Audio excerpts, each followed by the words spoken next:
Et on va se diriger à présent à la station balnéaire de Sharm el-Sheikh, où se tient la 9e conférence des États partis à la Convention des Nations Unies contre la corruption et qui se tient du 13 au 17 décembre. Et nous avons Hani Farag, notre envoyé spécial, pour couvrir cette conférence. Bonjour Hani. Bonjour Hani. Bonjour Ashraf, bonjour tout le monde. Alors, ici, il fait beau. Je crois que Sharm el-Sheikh, il fait très très beau là. Alors, j'espère que tu en profites quand même.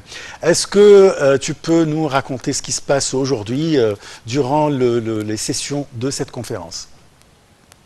Et permettez-moi tout d'abord de vous dire encore une fois bonjour et permettez-moi de vous présenter une image plus claire en ce qui concerne ce qui se passe actuellement en Sharm el-Sheikh. En fait, bon, je me trouve, comme vous venez de dire, actuellement à Sharm el-Sheikh, la ville de la paix, mais aussi de la grande conférence. Hier, c'était le lancement de la 9e édition de la conférence des États partis à la Convention des Nations Unies contre la corruption. Cette conférence est tenue à Sharm el-Sheikh et est hébergée par l'État égyptien pendant la période du 13 au 17 décembre. Je dois même faire une remarque très importante selon Dr. Riyad Awali, la sous-secrétaire des Nations Unies, représentant de l'Office des Nations Unies contre de la drogue, il y avait un record dans le nombre de participants à cette conférence. On parle de presque 2220 personnalités qui ont signé présents à travers cette 9e édition de cette conférence.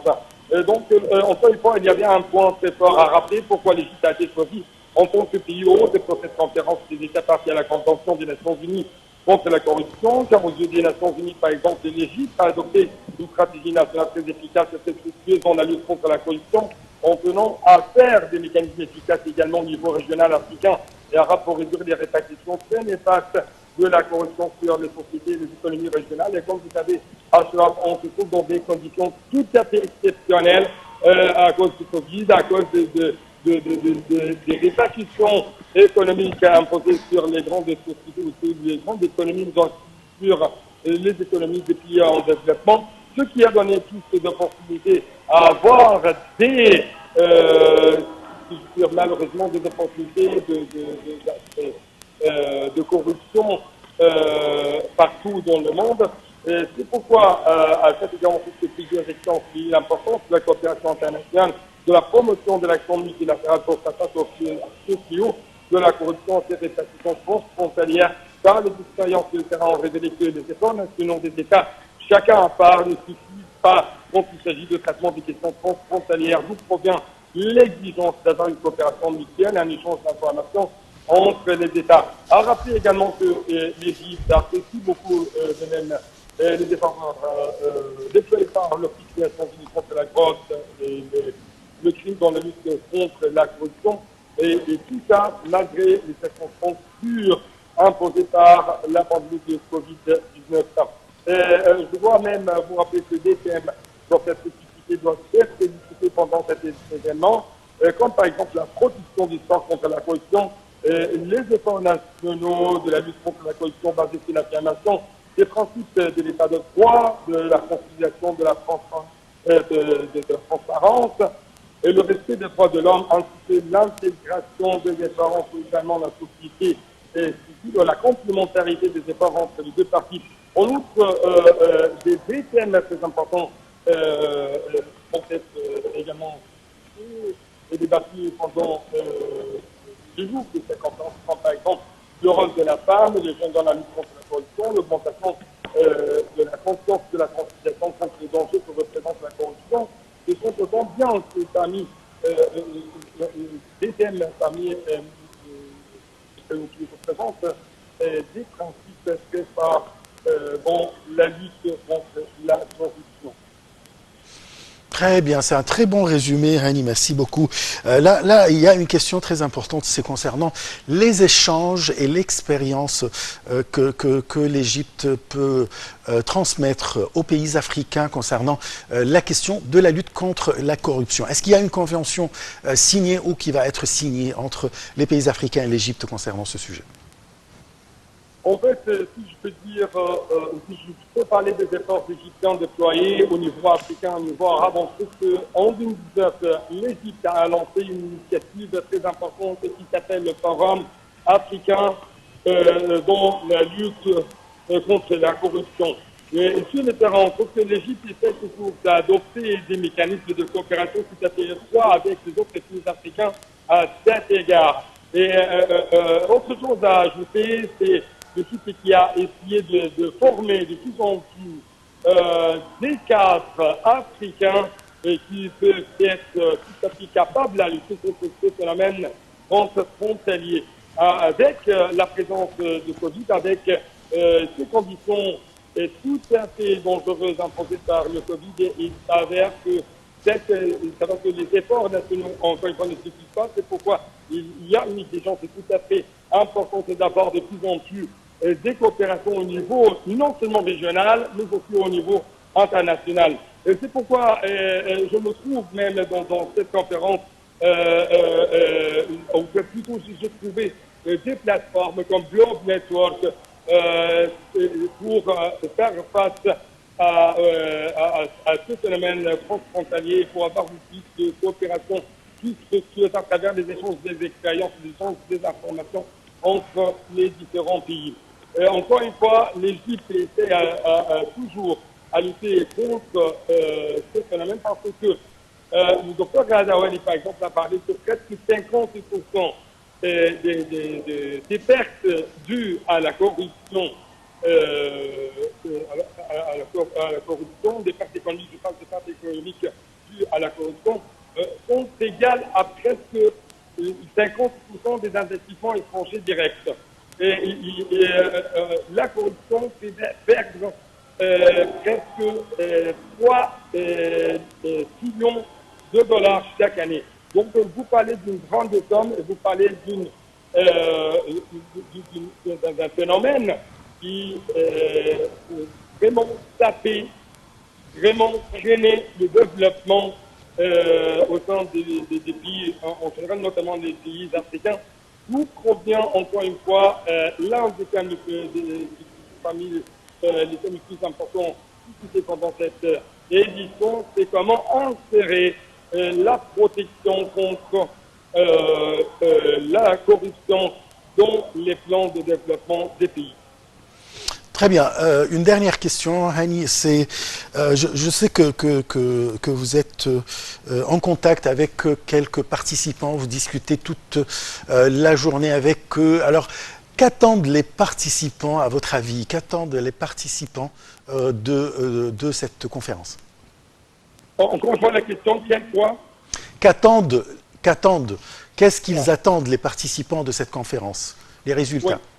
Oui, vous parlez des prévisions, vous parlez même des recommandations après le fait de présenter des expériences de la part de ces participants, n'est-ce pas? Exactement. Oui, en fait, d'après ce que j'ai eu, d'après les informations que j'ai pu rassembler à travers les différentes rencontres que j'ai pu arriver à effectuer avec les différentes personnalités, on essaye de réévaluer les mécanismes mis en place sur le terrain afin de lutter contre la corruption. On essaye même de faire une sorte de révision à propos de comment les différents pays s'engagent de plus en plus à lutter contre la corruption. Justement, je dois vous révéler une information très importante. À partir de ce nombre record du point de vue participation, on trouve qu'il y a de plus en plus des engagements de la part de différentes pays, de la part de différentes nationalités, afin de lutter contre la corruption, la main dans la main. Et ça, c'est ce que j'ai vu, c'est ce que j'ai observé, même à travers ce network, ce réseau Globe Network for the Corporation, qui essaye de faire les gens de plus en plus connectés, de plus en plus en contact, afin d'échanger les informations en ce qui concerne comment lutter contre, par exemple, le blanchiment des argent, le trafic, et ainsi de beaucoup de choses. C'est pourquoi, encore une fois, on attire dans cette convention, tout d'abord, les différents pays essaient de présenter ces expériences et essayent de présenter des recommandations afin d'arriver enfin à avoir un résultat futur à partir de cette conférence tenue chaque 2 ans. Très bien. Je vous remercie beaucoup, Hani Farag, notre envoyé spécial à Sharm el-Sheikh, pour couvrir la 9e conférence des États partis à la Convention des Nations Unies contre la corruption. Et en marge de cette conférence aussi, notre envoyé spécial, toujours Hani Farag, a interviewé M. Gabriel Riri, président de d'Olucom, qui est l'Observatoire de lutte contre la corruption et les malversations économiques. Alors, regardons cette interview. Donc toujours, chers téléspectateurs, nous essayons de vous présenter une couverture tout à fait spéciale à cette conférence en ce qui concerne la lutte contre la corruption. C'est pourquoi nous avons actuellement M. Gabriel Rufiri, c'est le président de l'Observatoire de la lutte contre la corruption et la malversation économique au Burundi. Vous êtes le bienvenu sur la TV internationale. Merci beaucoup. Donc, comment vous trouvez l'importance de cette édition? L'importance de cette conférence des États partis à la Convention des Nations Unies contre la corruption est capitale.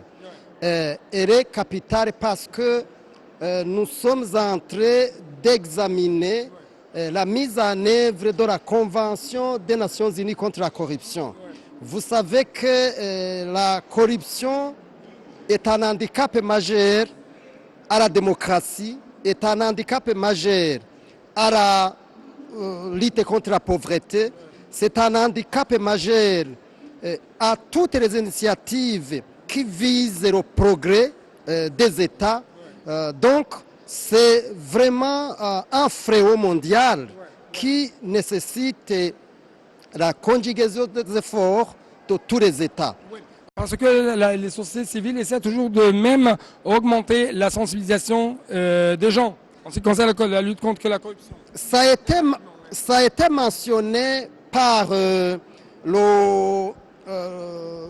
la directrice exécutive de l'INODC que le rôle de la société civile est capital en matière de sensibilisation, en matière de prévention, en matière d'éducation. Donc la société civile est un élément moteur en matière de lutte contre la corruption.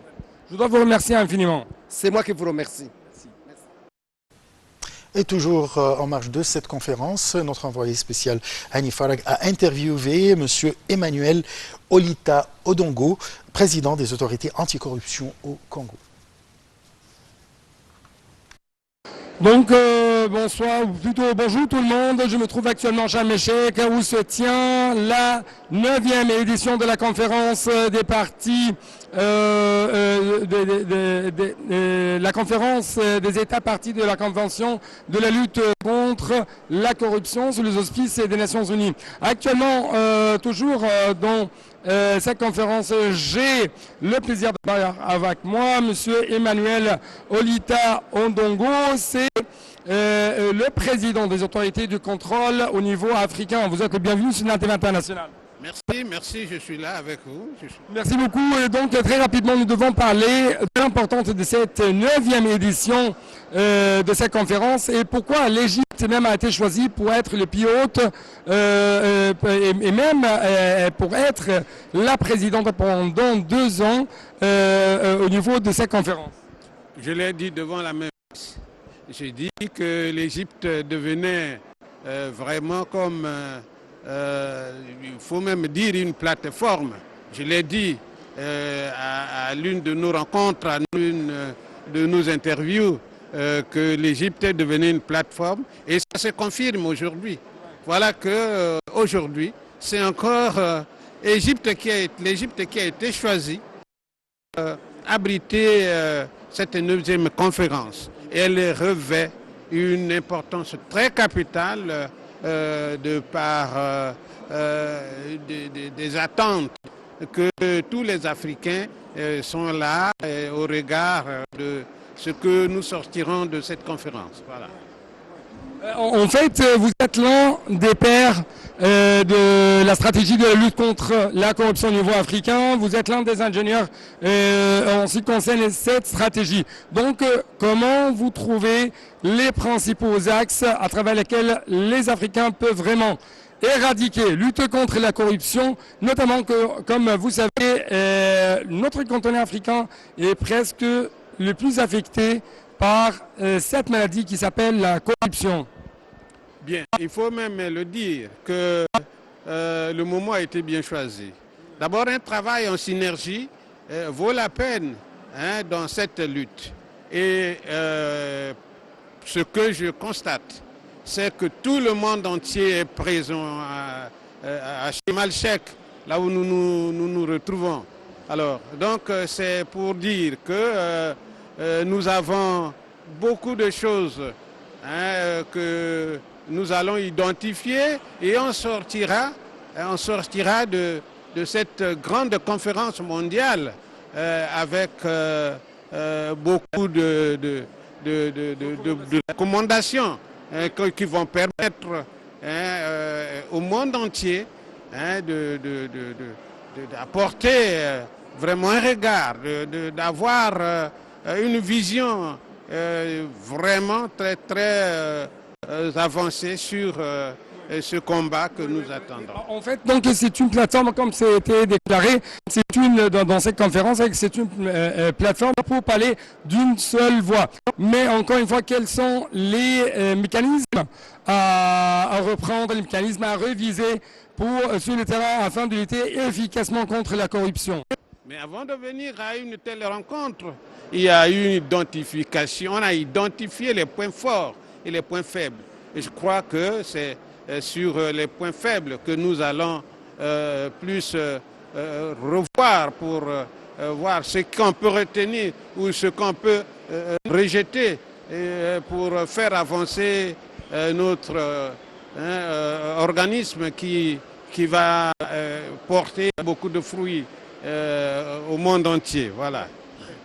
Monsieur Emmanuel Ondongo, merci beaucoup pour de telles interviews très intéressantes. Merci. C'est moi qui vous remercie parce que c'est une occasion chaque fois que nous nous retrouvons que vous m'accordez. Et voilà, on devient une famille et nous travaillerons ensemble pour vaincre ce mal qui est en train de détruire les économies de la planète alors que nous n'en avons plus besoin. Et nous avons aujourd'hui besoin de l'émergence de la planète, sans exception. Tous les pays de la planète doivent se développer. Et voilà, c'est ça. Merci beaucoup. Alors, c'est la fin de notre émission de Bonjour l'Égypte. On se donne un rendez-vous demain à la même heure. Au revoir.